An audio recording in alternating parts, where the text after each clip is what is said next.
Hah? Webcam kok gini?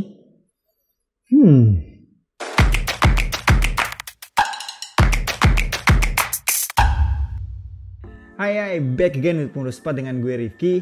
Di video kali ini, gue mau nge-review sebuah webcam unik, yaitu adalah Obsbot Tiny 4K.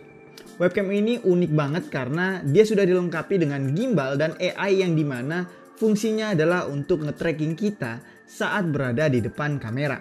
Kalau diperhatikan, webcam ini termasuk ke dalam kategori kamera PTZ atau kita bilang kamera pan tilt zoom ya. Nah, by the way, Obsbot Tiny 4K ini didistribusikan secara resmi oleh PT Denka Pratama. Jadi pastiin kalau misalnya kalian mau beli, cari yang ada stiker Denka Pratamanya ya. Atau bisa juga cek link yang ada di kolom deskripsi di bawah.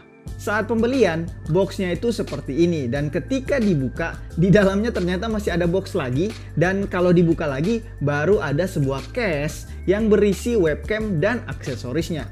By the way, case-nya ini bagus ya, tebel, dan rasa-rasanya kalau kita mau bawa webcam ini bepergian, case ini bakalan sangat berguna banget. Lebih aman gitulah untuk dibawa kemana-mana. Nah, dalam paket penjualannya, kita dikasih dua buah kabel. Yang satu ini adalah kabel power, dan yang satunya lagi adalah kabel USB Type-C to Type-C.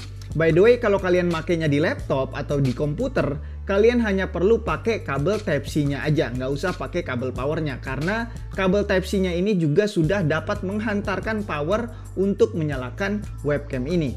Oh iya, kabel yang dikasih kan Type-C to Type-C ya, tapi kalau komputer atau laptop kalian nggak ada colokan Type-C-nya, tenang aja cuy, karena di sini kita juga udah dikasih converter Type-C to Type-A. Dan yang terakhir kita juga dikasih semacam penjepit gitu yang berfungsi kalau kita mau pasang webcam ini di atas monitor kita. Untuk webcamnya ini sendiri bahannya tuh dari plastik ya, tapi rasa-rasanya tuh bukan plastik murahan cuy, karena pas dipegang tuh rasanya kalau ini plastik yang premium gitulah ya. Nah, untuk bagian depannya ada lampu indikator yang menandakan beberapa fitur yang dimiliki oleh kamera ini. Terus untuk lensanya ini juga ada list berwarna merah gitu ya, list melingkar berwarna merah. Setahu gue, list inilah yang membedakan antara yang 4K dan yang Full HD. Kemudian ada juga dua buah lubang untuk mikrofon di bagian base-nya ini ya. Di bagian depan dari base-nya ini ada dua buah lubang untuk mikrofonnya. Terus untuk bagian bawah webcam ini udah ada lubang untuk dipasang ke tripod ya. Dan di sekelilingnya sudah ada rubbernya juga nih, biar pas ditaruh di atas meja tuh jadi nggak gampang geser gitu kan. Terus by the way, di bagian bawahnya juga sudah ada magnetnya untuk dipasang ke penjepit monitor ini. Dan magnetnya juga cukup kuat, jadi nggak perlu khawatir jatuh kalau memang mau dipasang di atas monitor. Walaupun namanya tiny, ukuran sebenarnya itu nggak tiny-tiny banget ya. Tapi karena sudah dilengkapi dengan case yang cakep ini, jadi masih gampang nih kalau misalnya mau dibawa kemana-mana. By the way, untuk penggunaan webcam ini bisa dengan 3 cara ya, yaitu yang pertama, kita bisa letakkan saja di atas meja seperti ini ya. Kemudian kita juga bisa pasang webcam ini di atas monitor dengan penjepit yang sudah disediakan. Dan yang ketiga adalah kita bisa taruh di atas tripod ya, dengan memanfaatkan lubang skru 1/4 inch yang ada di bawahnya. Oh iya, satu lagi, webcam ini juga bisa dipasang terbalik seperti ini ya, kebalik seperti ini. Gua nggak tahu dalam skenario apa yang mengharuskan kita masang webcam ini terbalik seperti ini, tapi seandainya kalian butuh, ya webcam ini bisa gitu kan. Untuk resolusi dari kamera ini sesuai namanya, dia bisa menghasilkan gambar 4K 30 fps dan bisa naik ke 60 fps kalau kita pakai resolusi Full HD atau 1080p. Kamera ini juga sudah dilengkapi dengan internal microphone yang juga sudah ada fitur noise reduction-nya. Nah, sekarang suara yang sedang kalian dengarkan ini adalah suara yang direkam langsung menggunakan Obsbot Tiny 4K ini. Gimana menurut kalian? Apakah kualitas audionya sudah bagus? Menurut gue pribadi, kualitasnya kalau misalnya hanya digunakan untuk video call atau mungkin online meeting, kualitas mikrofon internal dari Obsbot Tiny 4K ini sudah cukup ya. Tapi seandainya kalian pengen membuat konten YouTube seperti ini, rasa-rasanya sih masih kurang lah ya. Kalian harus menambahkan mikrofon, misalnya mikrofon seperti ini ya, yang ini, atau juga mikrofon seperti ini. Tapi in case kalian tidak memiliki mikrofon seperti yang barusan gue sebutin, kalian masih bisa tetap memanfaatkan mikrofon internal yang ada di dalam Obsbot Tiny 4K ini. Nah sekarang kita langsung cobain aja fitur utama dari webcam ini, yaitu adalah fitur trackingnya. Sekarang misalnya nih, ini by the way fitur trackingnya sudah aktif ya. Kalau misalnya gua berdiri seperti ini, dia bakalan otomatis ngikut ya. Dia bakalan ngikut seperti ini. Terus kalau gua ke kanan seperti ini, dia bakalan ngikut ke kanan ya. Kalau gua ke kiri seperti ini, dia juga bakalan ngikut ya. Terus kalaupun gua mau duduk ya, gua misalnya misalnya gue duduk nih, nah dia ikut ke bawah juga ya. Jadi dia punya dua buah aksis, yang satu pen dan yang kedua adalah tilt ya. Jadi dia bisa ikut naik turun, bisa juga ikut ke kiri seperti ini maupun ke kanan seperti ini. Nah sekarang seandainya kalian mau mematikan fitur auto trackingnya ini, kalian cukup mengangkat tangan seperti ini ya, ntar lampu indikatornya bakalan berkedip dan bakalan berubah menjadi warna hijau satu di tengah, yang artinya fitur auto trackingnya itu sudah off. Dan kalau misalnya mau dinyalakan lagi fitur auto trackingnya, by the way kita cobain dulu. Nah ini dia udah nggak ngikut ya, gua ke kiri, gua ke kanan, dia udah nggak ngikut. Dan sekarang kalau mau ngaktifin fitur trackingnya lagi, gua giniin lagi. Nah dia sekarang lampu indikatornya berubah, yaitu lampu hijau, tapi ada 3 lampu hijau yang nyala sekaligus ya. Itu menandakan bahwa sekarang fitur auto trackingnya itu sedang aktif ya. Dan untuk gestur tangan itu sendiri bukan hanya untuk mematikan atau menyalakan fitur auto trackingnya, tapi kita juga bisa zoom in dan zoom out. Gimana caranya? Caranya itu kayak gini nih.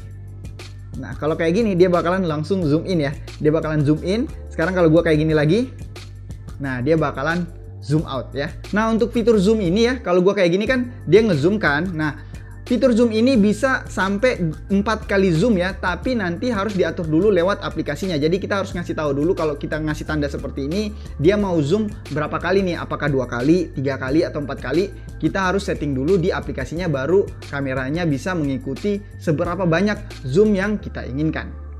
Sekarang kita langsung lihat aja sebenarnya bagaimana bentuk aplikasinya. Nah untuk nama aplikasinya ini adalah OpsBot TinyCam ya. Kalian bisa download aja langsung dari situs resminya ya. Nah jadi di sini di dalam aplikasinya kita bisa ada banyak settingan ya. Jadi kalau misalnya kita mau matiin auto trackingnya, kita bisa tap unlock ini. Nah dia bakalan sekarang kalau gua gerak kiri kanan dia nggak ngikutin ya. Terus kalau gua kayak gini tap lock, dia sekarang udah ngelock, dan artinya fitur trackingnya tuh sedang aktif ya.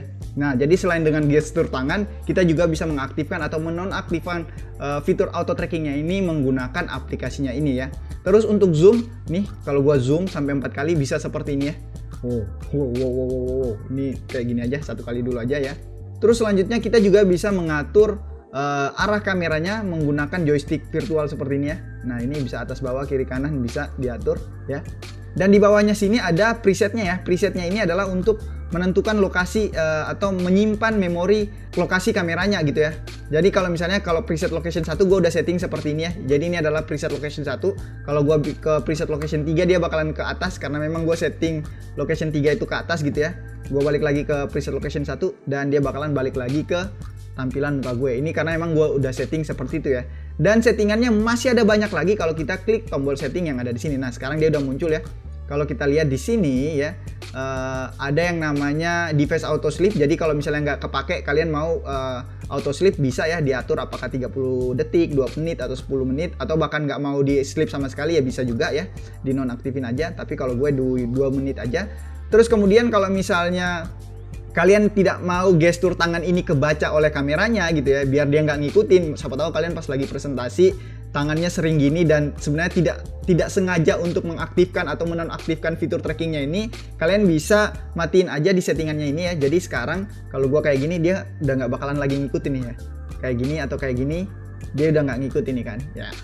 Kalau gua nyalain baru deh dia bisa ngikutin ya. Kalau kayak gini, nah dia zoom in, dia gini, dia zoom out. Sekarang kayak gini dia nge-tracking. Nah terus gestur control zoom factor, yang artinya ketika kita mau ngezoom, kalau kita pakai gestur tangan ya, mau ngezoom berapa kali, misalnya gua mau ngezoom sampai 3 kali lah ya.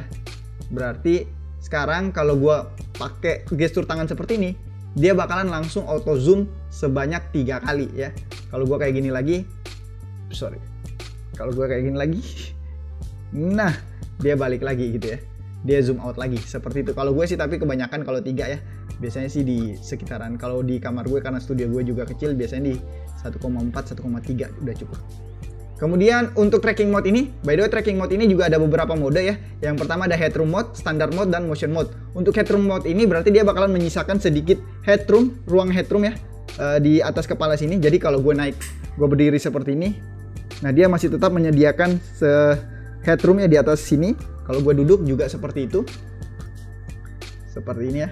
Terus kalau untuk standard mode itu dia sebenarnya tidak mengaktifkan headroomnya, dia tidak menyediakan headroomnya ya. Jadi ini kepala kepotong ya tetap ya. Kalau gue duduk dia kebaca, tapi ya tetap gitu ya. Maksudnya emang ada headroomnya tapi tidak disengaja gitu loh. Sedangkan untuk motion mode ini kalau misalnya kalian ingin menggunakan atau kalian bergerak dengan cepat ya di depan kamera ini, misalnya kalian adalah instruktur dance misalnya, jadi kalian ngedance depan kameranya. Jadi kalau kayak gini nih, kayak gini bisa ya, cepet nih. Kalau gue cepet kayak gini, dia bakalan ngikutin lebih cepet ya. Dia ngikutinnya lebih cepet kalau misalnya motion mode ini diaktifkan. Seperti itu guys. Terus untuk configure video adalah kita bisa nyeting mau diterangin, kontrasnya dinaikin atau sebagainya, bisa disetting di sini semua ya. Pokoknya kalian udah tahu lah ya. Terus anti flicker, kalau misalnya kalian menggunakan lampu yang memang ada efek flickernya gitu ya, maksudnya ada flickernya, kalian bisa aktifin aja anti flickernya di sini. Kemudian ada HDR ini kalau misalnya belakang backlight gitu ya, gua aktifin, nah hasilnya bakalan seperti ini. Ini nggak seberapa kelihatan karena memang posisi dari lighting dari yang sedang ada sekarang ini masih cukup aja gitu, tidak membutuhkan efek HDR. Tapi seandainya kalian membutuhkan, kalian bisa aktifin efek HDR ini. Terus ada autofocus, face AE, screen mode, ada landscape dan portrait. Jadi dia juga bisa portrait ya. Misalnya kalian pengen live streaming di Instagram atau mungkin di TikTok ya, bisa menggunakan mode portrait ini. Kemudian gimbal initial position. Terus ada noise reduction. Di sini adalah noise reduction untuk audionya ya. Terus global hotkey. Kalau misalnya kalian mau ngafalin hotkey-nya atau shortcut-nya bisa juga di sini. Ya, ini adalah shortcut yang diaktifkan, tapi kalau gue off aja. Terus ada bahasa dan more ini kalau misalnya mau upgrade manual, upgrade firmware dan sebagainya. Seperti itu. Jadi dari aplikasinya aja ya, kalau kita perhatikan dari aplikasinya saja, ini tuh powerful banget cuy ya. Jadi benar-benar kayak bukan webcam biasanya lah, bukan webcam abal-abal lah, karena settingannya juga banyak, fiturnya juga banyak banget. Oh ya, by the way satu lagi, kalian bisa langsung atur posisi kameranya tanpa perlu menggunakan aplikasinya ya. Bisa juga dengan seperti ini guys, langsung aja kameranya di kiri kananin seperti ini atau naik turun ya, ikutin maunya kalian seperti apa, dia bakalan langsung stay di situ. Kalau memang fitur auto trackingnya sedang off ya, dia bakalan langsung diam seperti itu. Atau kalau misalnya kita langsung turunin ke bawah seperti ini, dia bakalan langsung otomatis sleep ya, seperti ini. Balik lagi, kalau dinaikin lagi langsung dia auto nyala lagi nih. Nah, by the way, dari semua fitur yang tadi gue jelasin, menurut gue webcam ini tuh cuma punya satu kelemahan, yaitu adalah dari segi harganya. Kamera ini dijual sekitaran 3,5 juta yang menurut gue tidak semua orang mampu atau mau mengeluarkan duit sebesar itu untuk membeli sebuah webcam. Tapi kalau lu punya duitnya dan pengen punya webcam super canggih ini, menurut gue sih ini masih tetap worth it untuk dibeli. Oke, itu aja video dari gue kali ini. Yang suka silahkan klik tombol like, yang mau tanya-tanya silahkan di kolom komentar, dan jangan lupa juga untuk follow Instagram Pemuda Setempat yang ada di bawah sini, dan juga klik tombol subscribe. Itu aja dari gue, bye!